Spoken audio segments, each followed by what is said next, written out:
My name is Sarah Miller. I'm 32 years old. And if you'd told me a year ago that I'd be standing here today, sharing this story, I probably wouldn't have believed you. Especially if you'd told me it would involve the most public, satisfying takedown of a boss who thought I was nothing more than a glorified coffee runner. It all came to a head during what was supposed to be our all-hands-on-deck strategy meeting for the Kincaid Corp account.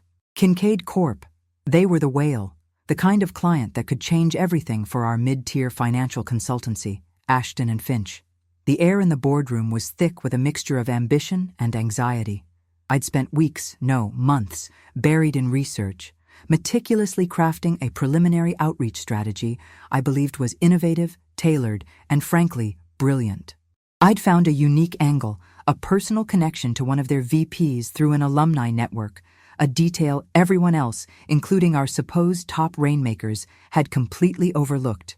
When it was my turn to present my findings, I laid it all out.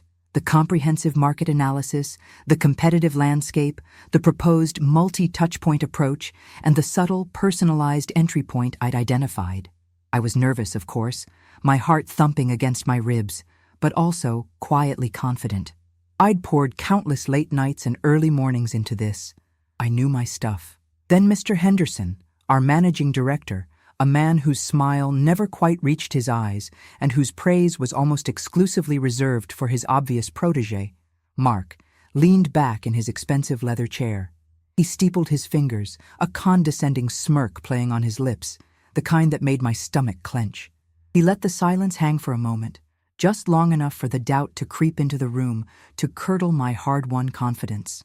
"Sarah," he began, his voice dripping with that patronizing tone he so often used with me, as if I were a child playing at business. "That's ambitious, commendable even, for your level." The backhanded compliment stung, as it always did, a subtle way of reminding me of my supposed place. "But Kincaid Corp?" He paused, scanning the faces around the table, ensuring everyone was paying attention to what would be my public dressing down. "They operate in a different stratosphere. This isn't just about diligent spreadsheets and clever little ideas, dear. This is about who you know. It's about established relationships, about connections. And let's be realistic."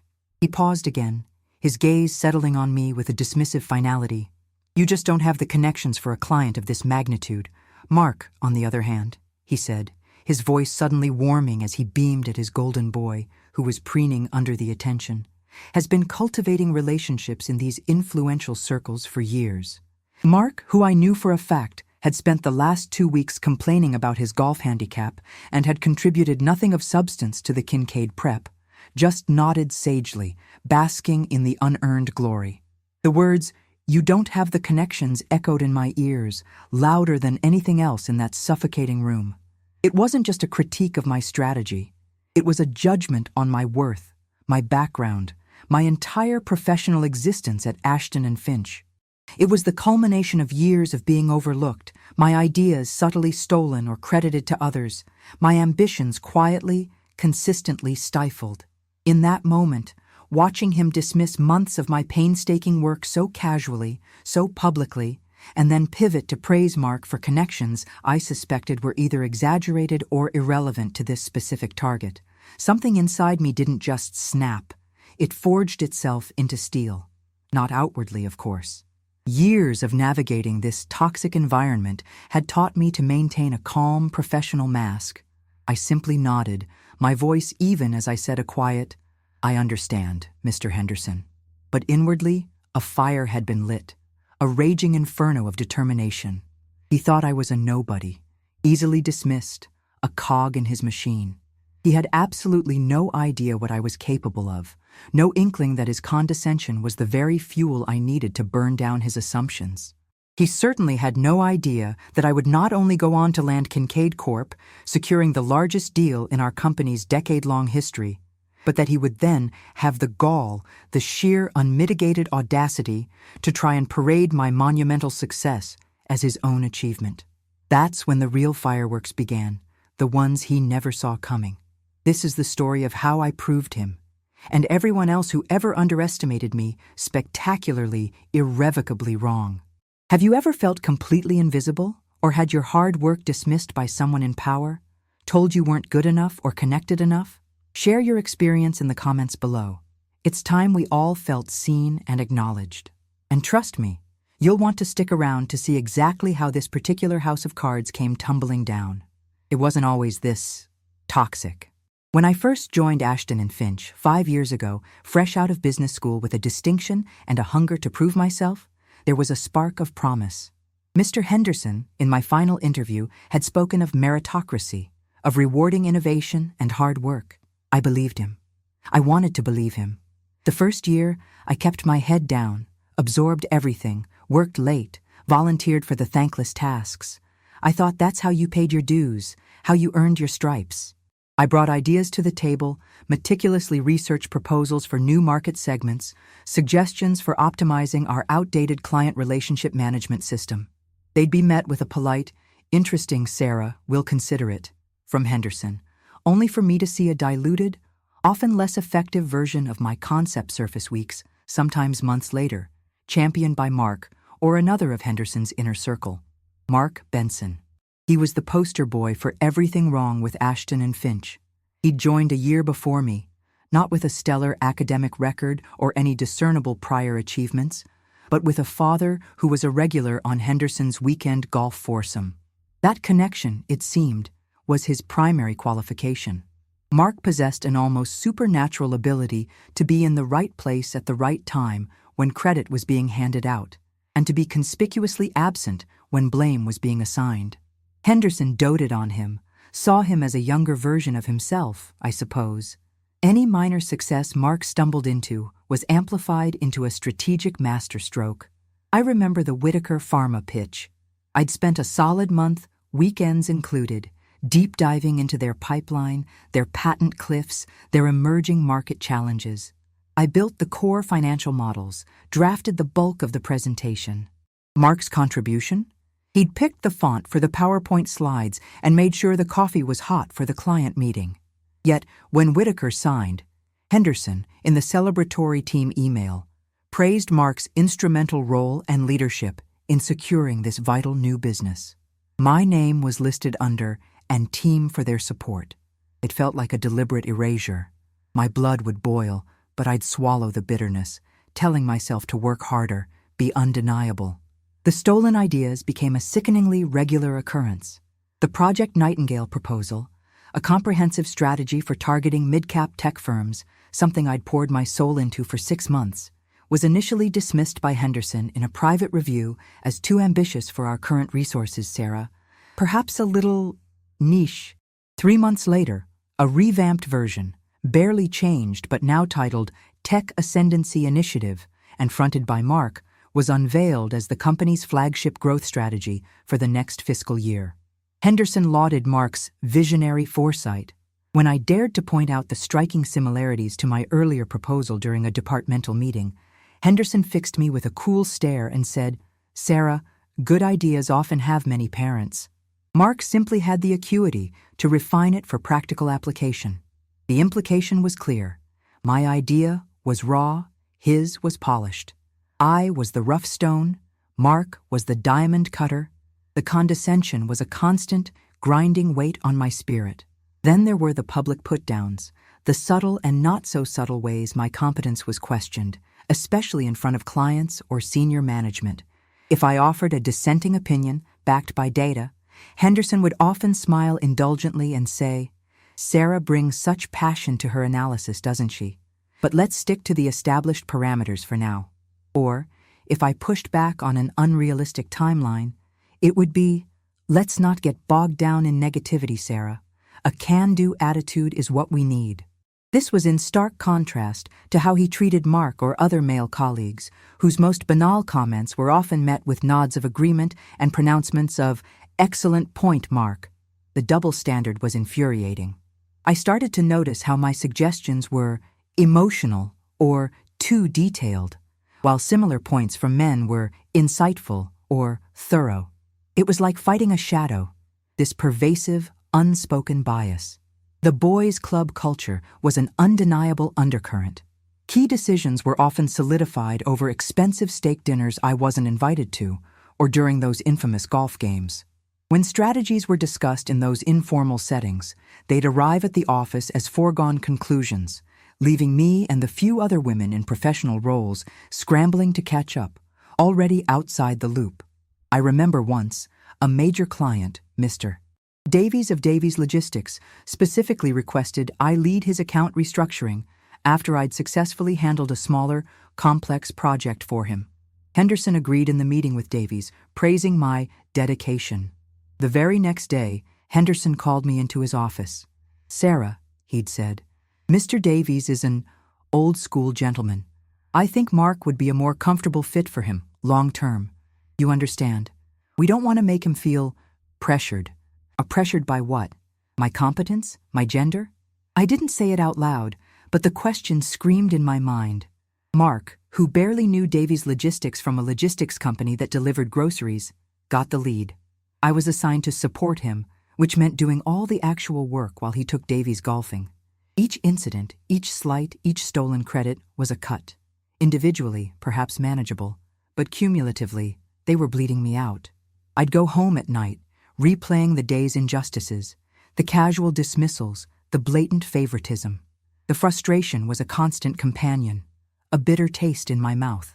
I knew I was good at my job. My performance reviews, though often tempered with Henderson's vague caveats about needing more executive presence, a critique never leveled at the often bumbling Mark, always showed I exceeded targets.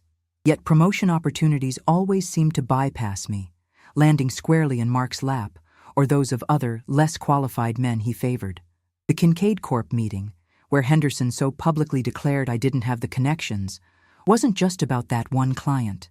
It was the distillation of 5 years of being told, in countless ways, that I wasn't enough, that my hard work and talent would always be secondary to who played golf with the boss.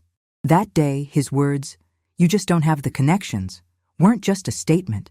They were a challenge, and I was damn well ready to meet it.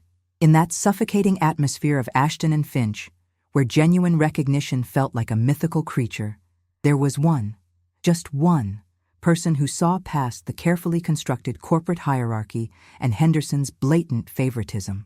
Her name was Eleanor Vance. Mrs. Vance was the founder and CEO of Vance Innovations, a boutique tech firm that had been one of Ashton and Finch's clients for about 3 years. She wasn't our biggest client, not by a long shot, which is probably why Henderson had initially assigned her account to me, deeming it not glamorous enough for Mark's talents. It was one of the few instances where his dismissiveness actually worked in my favor. Mrs. Vance was in her late 60s, sharp as a tack, with a no-nonsense demeanor that could intimidate even seasoned executives. She had built her company from the ground up in a male-dominated industry, and she didn't suffer fools gladly. The first few meetings I had with her were terrifying. She'd listen intently, her gaze unwavering, and then ask questions so precise, so insightful, they'd cut straight to the core of any proposal. But unlike Henderson, her scrutiny wasn't designed to belittle, it was to understand, to genuinely engage with the material.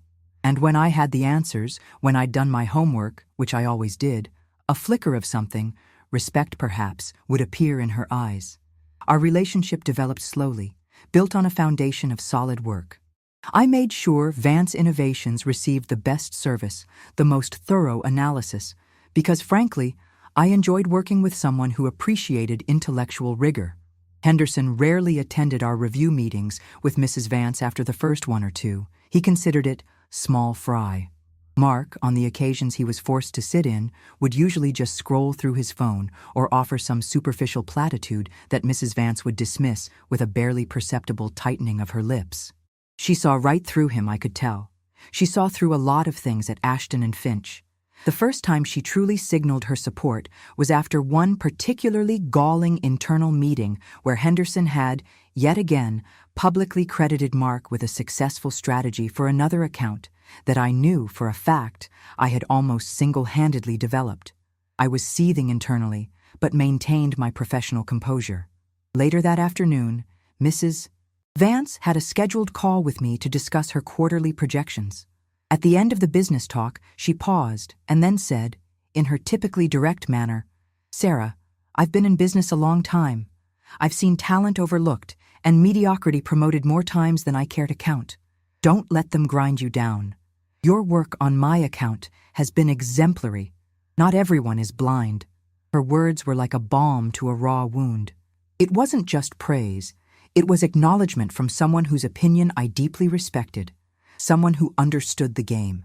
It was the first time in a long while I felt truly seen at Ashton and Finch, not as Henderson's ambitious underling, but as a competent professional. From then on, our interactions, though always professional, carried an undercurrent of mutual understanding. She'd sometimes make quiet, astute observations. Once, after Mark had spectacularly fumbled a presentation detail in a joint meeting, trying to cover his ignorance with bluster, Mrs. Vance caught my eye afterwards and simply said, "Peacocks have beautiful feathers, Sarah, but they're not much use in a storm, are they?" It was a small comment, but it meant the world. It validated all the private frustrations I harbored. She never directly interfered with Henderson's management. That wasn't her style, but she found ways to champion me. If she had a particularly complex issue, she'd specifically request my input, often CCing Henderson on emails praising my incisive analysis or proactive solutions. It was subtle, but it forced Henderson to at least acknowledge my contributions to her account, even if he'd conveniently forget them later when it came to broader company recognition or promotions. It was actually Mrs. Vance who inadvertently planted the seed for my Kincaid Corp strategy. We were discussing industry networking, and she mentioned attending an alumni event for her alma mater, the same prestigious university that the Kincaid VP Evelyn Hayes had attended. Mrs. Vance had said, "Remarkable young woman, Evelyn, very driven. Reminds me a little of you, Sarah, in her early days, always thinking outside the box." That casual comment sparked the idea.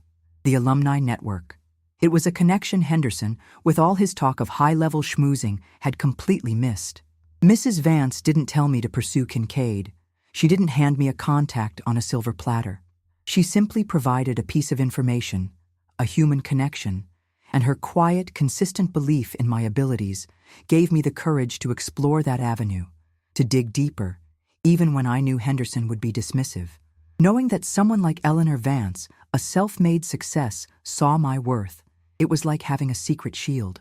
It didn't stop the daily cuts and bruises of working under Henderson, but it helped me remember that his opinion wasn't the only one that mattered. It reminded me that competence and integrity did have value, even if it wasn't always recognized in the echo chamber of Ashton and Finch's boardroom.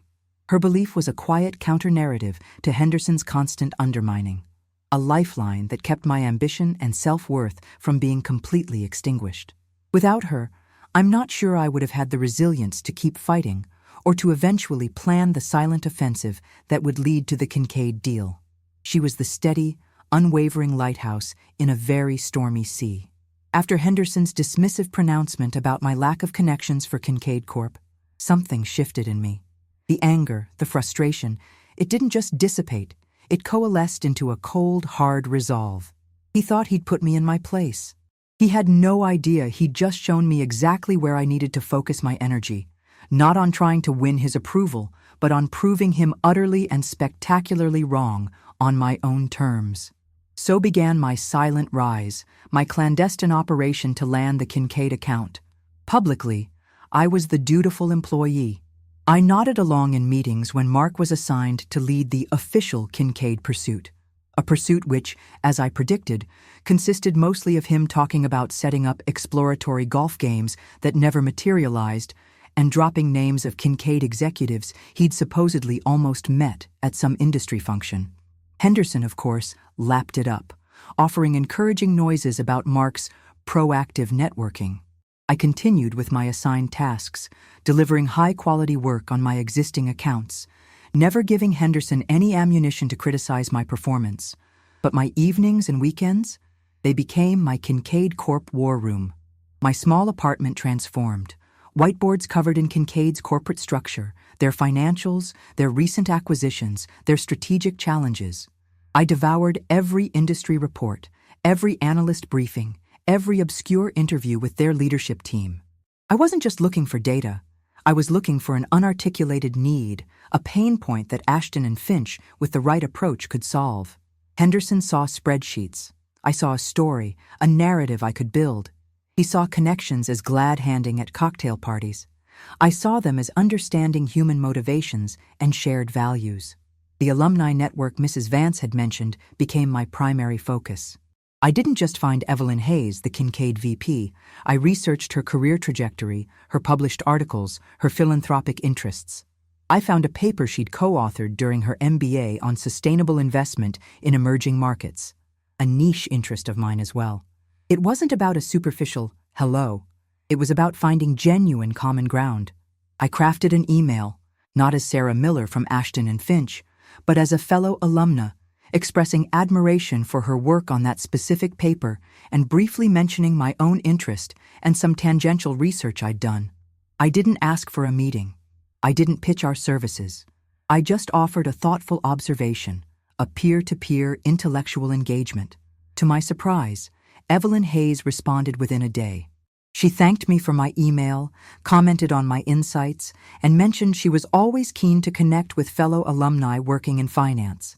It was a small opening, but it was an opening I had created, one that bypassed Henderson's gatekeeping and Mark's bluster entirely. We exchanged a few more emails over the next couple of weeks, purely academic at first, discussing market trends, new financial modeling techniques. I was careful, never pushy, always respectful of her time. I was building rapport, not a sales pitch. Simultaneously, I was developing a hyper-specific, multi-phase proposal for Kincaid Corp, one that addressed not just their stated needs, but anticipated future challenges I'd identified through my deep dive. This wasn't the generic pitch Mark was vaguely conceptualizing. This was surgical. It detailed how Ashton and Finch's specific, though perhaps underutilized expertise in certain niche financial instruments could provide Kincaid with a unique competitive advantage in their expansion plans. I built financial models that were far more sophisticated than anything our firm typically produced, showcasing potential ROI that was frankly astounding. I even identified a potential strategic partner for Kincaid, a smaller tech firm, that would create incredible synergy, something no one else was thinking about. All of this was done in secret. My personal laptop, my home printer. I didn't use company resources that could be tracked. I became a master of compartmentalization. During the day, I was Sarah, the diligent analyst. At night, I was Sarah, the strategic mastermind, quietly assembling the pieces of a puzzle Henderson didn't even know existed. Some nights, I'd barely sleep, fueled by coffee and the burning desire to succeed. I'd look at the dismissive notes Henderson had scrawled on my earlier, less ambitious proposals, and it would just add more fuel to the fire. Too niche, he'd said. I was about to show him how powerful niche could be when it was laser-focused and brilliantly executed. The strain was immense. There were days I felt like giving up, when the sheer audacity of what I was attempting seemed overwhelming. But then I'd remember Henderson's smirk, Mark's unearned confidence, Mrs. Vance's quiet encouragement, and I'd push on. I started to subtly cultivate relationships with a few other overlooked but talented individuals in different departments at Ashton and Finch. The data whiz in IT everyone ignored, the quiet but brilliant junior legal counsel. Not to reveal my plan, but to understand our firm's true, often untapped capabilities, so my proposal for Kincaid would be not just visionary, but also entirely deliverable by us, even if Henderson didn't realize the full scope of talent he already had. About 2 months into this silent campaign, after establishing a solid, respectful email correspondence with Evelyn Hayes, I took a calculated risk. I mentioned, very briefly, that my firm, Ashton and Finch, actually had some specialized expertise that might be relevant to some of the strategic challenges Kincaid was navigating, challenges we'd touched upon in our discussions. I attached a very high-level, one-page concept note, not my full proposal, just a teaser. I held my breath after hitting send. The response came a week later. Evelyn was intrigued. She suggested a brief informal video call to discuss it further, just her and me. No Henderson, no Mark, just me, and the connection I had built, based on merit and mutual respect. That was the moment I knew. The tide was turning. My silent, painstaking work was about to step into the light, and the shockwaves would be felt all the way to Henderson's leather-lined office. The video call with Evelyn Hayes was a success. She was impressed by the depth of my understanding of Kincaid's challenges and the innovative, tailored solutions I hinted at. She asked for a formal proposal. That was my cue. I polished the comprehensive deck I'd been working on for months, the one that Henderson would have dismissed as too ambitious for my level. I sent it directly to Evelyn, per her request. The next few weeks were a blur of follow-up calls, Q&A sessions with her team, all conducted discreetly outside of Ashton and Finch's official channels at Evelyn's insistence, and refining the financial models. I was operating on adrenaline and sheer will. Meanwhile, back at the office, Mark was still boasting about an upcoming, yet-to-be-scheduled golf game with a key Kincaid contact he'd supposedly met through his father's club. A contact I knew for a fact was in their procurement department and had zero strategic decision-making power. Henderson, oblivious, continued to shower Mark with praise for his tenacity. Then, the email landed in my inbox. Not my Ashton and Finch inbox, but my personal one. It was from Evelyn Hayes. Subject: Partnership with Kincaid Corp. My heart leaped into my throat. She said Kincaid's executive committee had reviewed my proposal and were exceptionally impressed. They wanted to move forward. They wanted Ashton and Finch. Or rather, they wanted the vision and strategy I had presented. She proposed a final meeting, a formality really, to be held at Kincaid's headquarters, and asked that I lead the presentation from our side and that Mr. A. Henderson should also attend as managing director to sign the agreement. The satisfaction was so immense, so pure, it almost brought tears to my eyes. After years of being sidelined, my work was not just seen, it was chosen. This is where it gets really good. I forwarded Evelyn's email to Henderson with a simple professional note. Mr. Henderson, please see the attached correspondence from Kincaid Corp.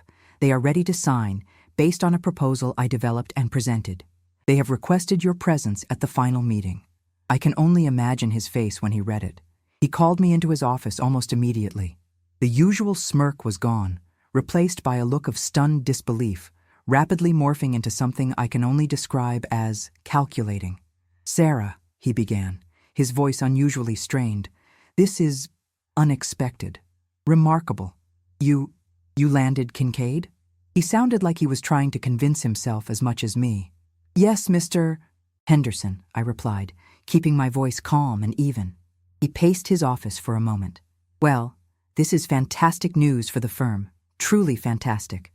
Mark has been working tirelessly on this, laying the groundwork, making those crucial introductions. It seems your, detailed analysis, combined with Mark's high-level networking, has paid off."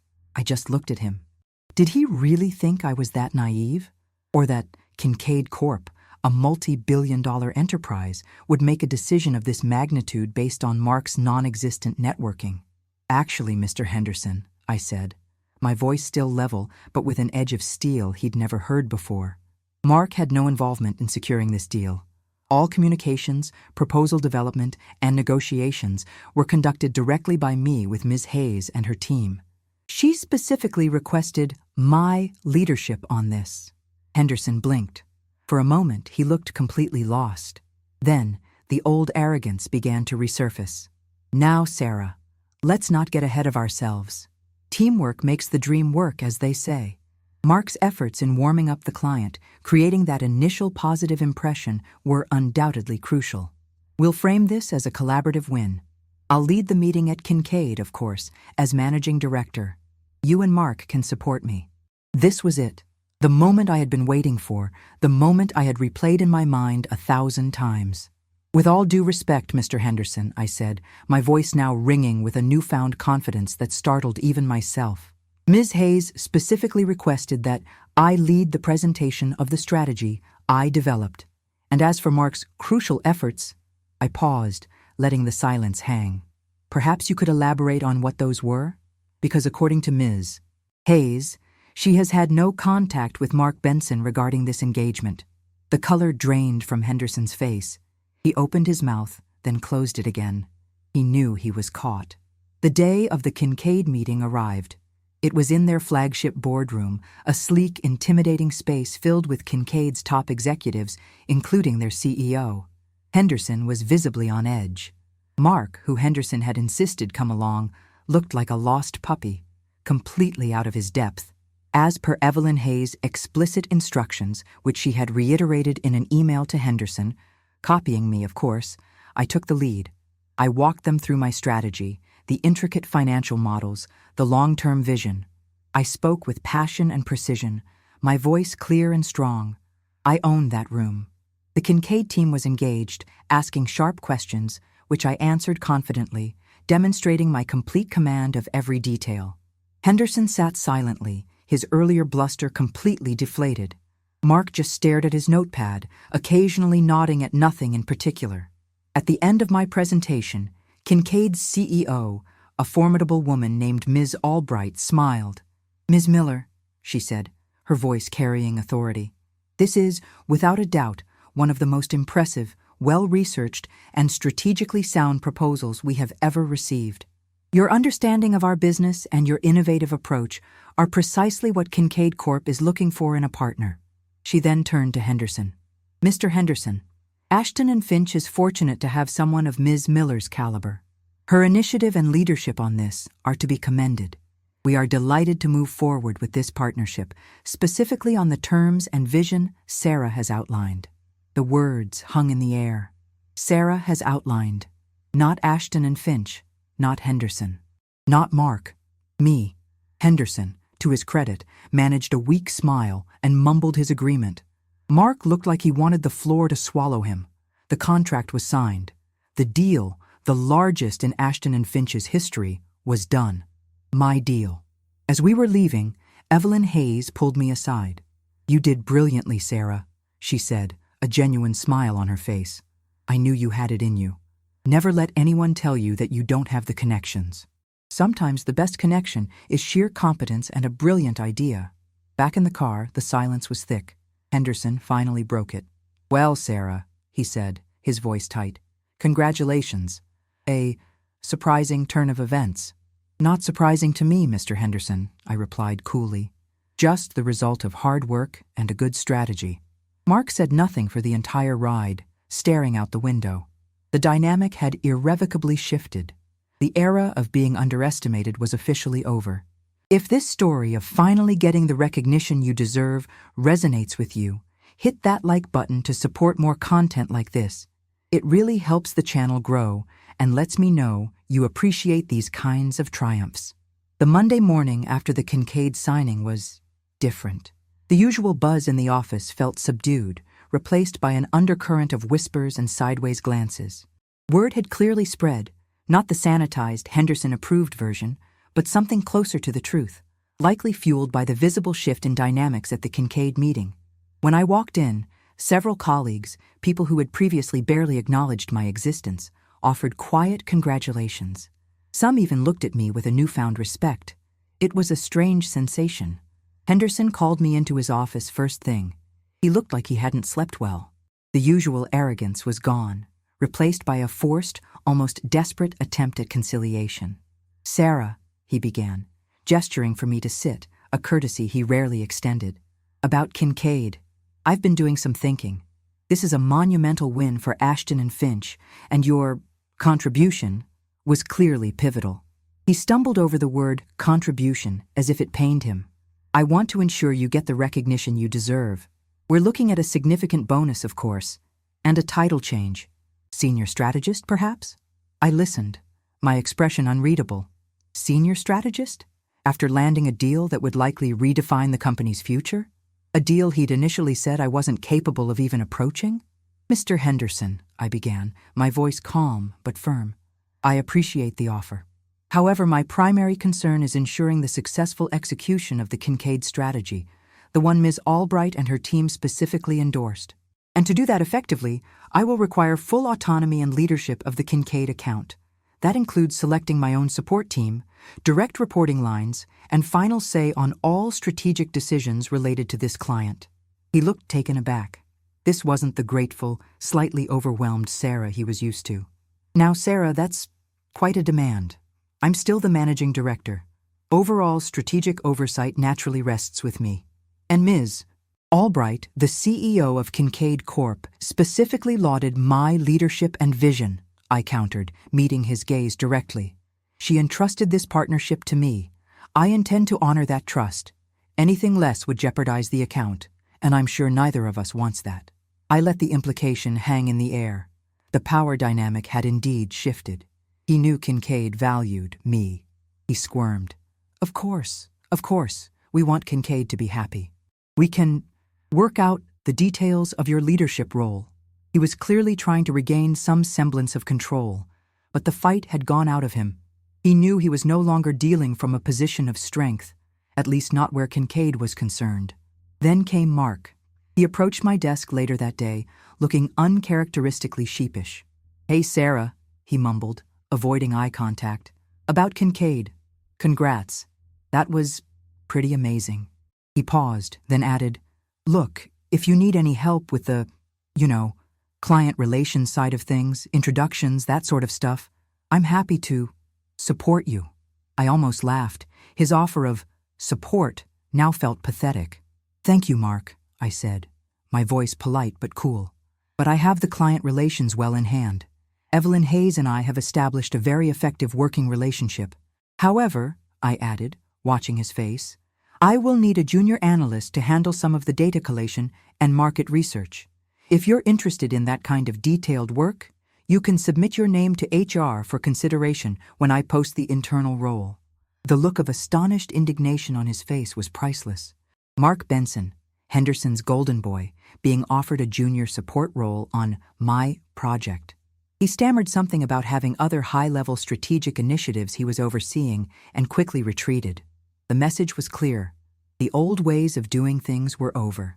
Favoritism and connections without competence would no longer cut it, at least not on my watch, and certainly not with my flagship account. The following weeks were a whirlwind. I assembled my Kincaid team, handpicking talented individuals from across the firm, many of whom, like me, had been previously overlooked. We worked tirelessly, but there was a new energy, a sense of purpose. Henderson, for the most part, stayed out of my way. He'd occasionally try to insert himself into high-level communications with Kincaid, but Evelyn Hayes was masterful at politely redirecting everything back to me. She made it abundantly clear who Kincaid considered their primary point of contact and strategic lead. The significant bonus did materialize, as did a title far exceeding senior strategist. I was made a vice president, head of strategic accounts, with Kincaid as my anchor client. Henderson had to announce it in a company-wide email, an email that, for once, accurately reflected my sole contribution to the Kincaid win. There was no mention of Mark's crucial groundwork. The satisfaction of that was immense. I refused to accept any false apologies or attempts by Henderson to rewrite history. When he tried to suggest in a management meeting that we all learned valuable lessons about diverse approaches to client acquisition, I politely but firmly corrected him, stating, "The lesson, Mr. Henderson, is that competence, meticulous research, and genuine connection building are what truly secure major clients, not just perceived status or who you play golf with." The room went silent. He didn't challenge me. The power had not just shifted, it had been entirely reconfigured. I wasn't just a voice at the table anymore. I was often the one leading the discussion. The respect I now commanded wasn't given. It was earned through sheer tenacity and undeniable results. The old guard, Henderson and his cronies, were still there, but their influence had visibly waned. A new era was dawning at Ashton and Finch, one where, hopefully, talent and hard work would begin to outweigh who your father knew.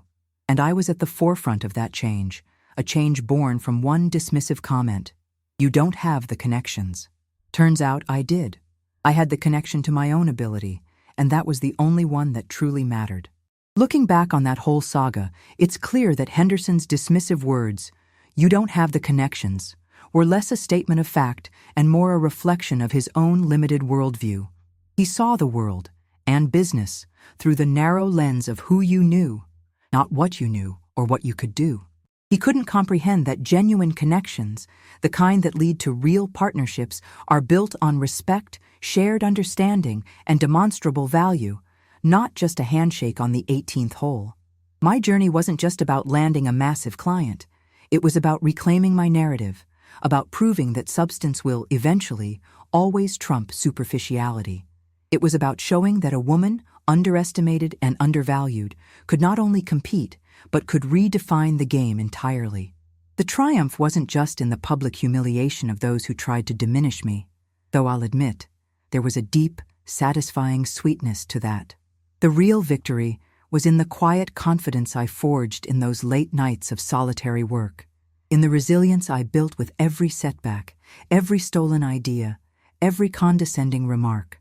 It was in discovering my own power, not a power derived from a title or a privileged network, but from my intellect, my dedication, and my unwavering belief in my own capabilities, even when no one else seemed to share it.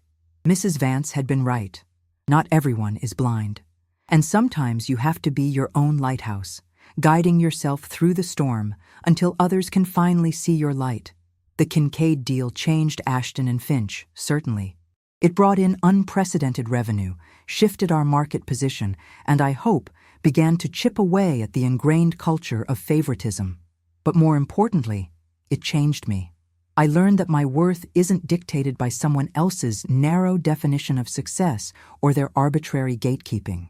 I learned that true empowerment comes from within, from backing yourself when no one else will, from daring to pursue your vision even when the path is deliberately obscured. The Hendersons and Marks of the world will always exist, threatened by competence they don't possess, eager to take credit for work they didn't do. But they don't get to write your story. Only you do. My relationship with Evelyn Hayes and Kincaid Corp flourished. We built a true partnership based on mutual respect and shared goals. She became not just a client, but a mentor and a friend, someone who truly exemplified leadership. And within Ashton and Finch, while Henderson remained, his authority was significantly diminished. He couldn't ignore the numbers, the success, the undeniable impact of the Kincaid account, my account. Other talented individuals, previously sidelined, started to find their voices, inspired, perhaps, by the shift they'd witnessed. The atmosphere didn't transform overnight, but there was a crack in the old facade, a glimmer of hope that meritocracy might finally be more than just a buzzword. This journey taught me that connections are not just about who you know, but about connecting with your own purpose, connecting with your strengths, and connecting with others on a level of authenticity and mutual value. It's about building your own network, based not on obligation or status, but on genuine collaboration and shared vision. So, what would you have done in my place? How would you have handled Henderson's dismissal or Mark's attempts to ride your coattails? I'd love to hear your thoughts in the comments. And if you haven't already, please subscribe so you don't miss the next story of a hard-won turnaround. Your experiences, your resilience, your triumphs, they all matter. Let's keep sharing them and showing the world the true meaning of empowerment.